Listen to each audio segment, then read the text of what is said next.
Hi.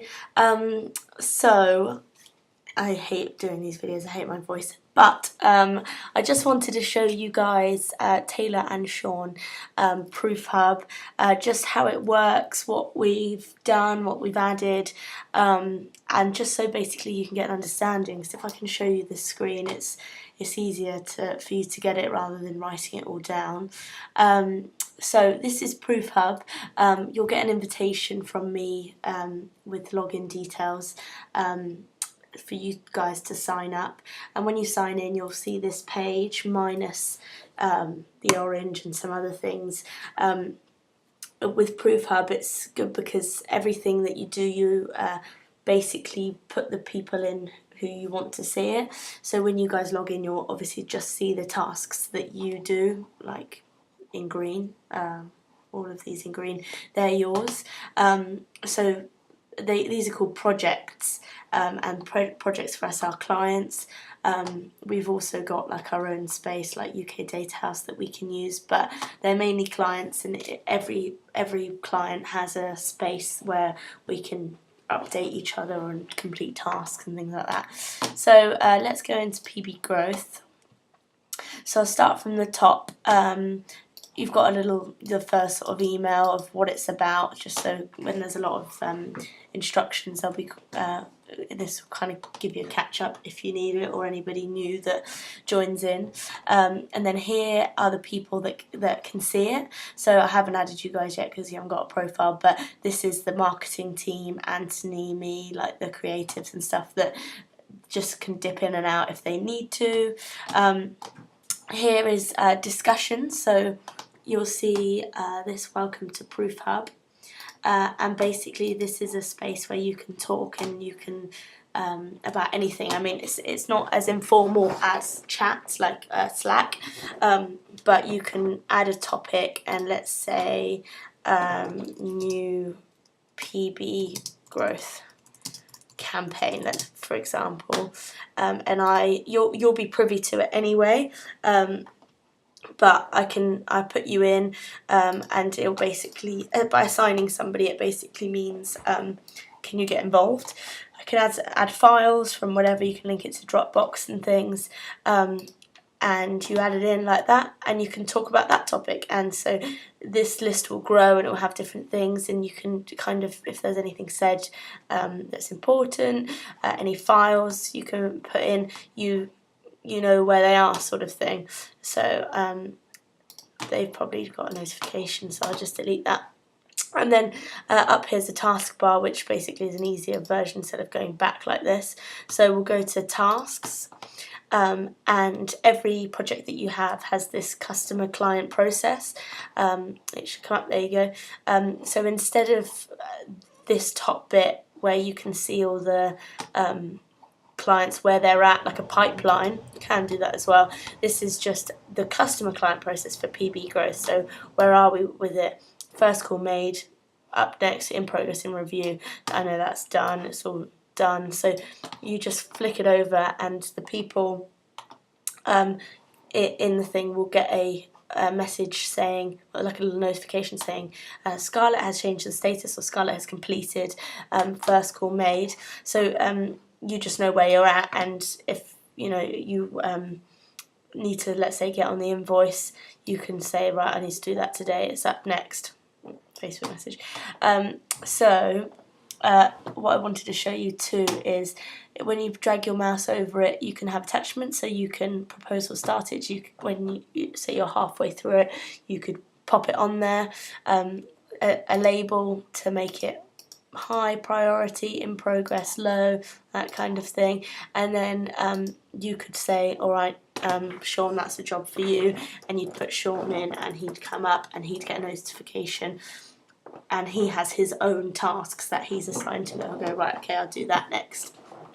So that's really good. And I mean, you can add to this, but to be honest, I wouldn't. I would create another topic like with the discussions, and you can make your own list and add topics. It could just be what we're doing today, or what we need to do by the end of the week, or tasks set by the client, that kind of thing.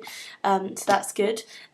Also, these go into a Gantt chart eventually. I'm not entirely sure how Gantt chart's made, but basically these are your tasks, and I guess when they're completed they'll go in day by day. So come back into a calendar. So this is the calendar for PB growth. It's not the calendar for you guys, so any of us can put things related to PB growth. Let's say on the 14th we've got a meeting. Okay, let's put fake meeting for example purposes, just so people don't get a notification. Event detail, let's say it's all day. I want to assign people to it. Add.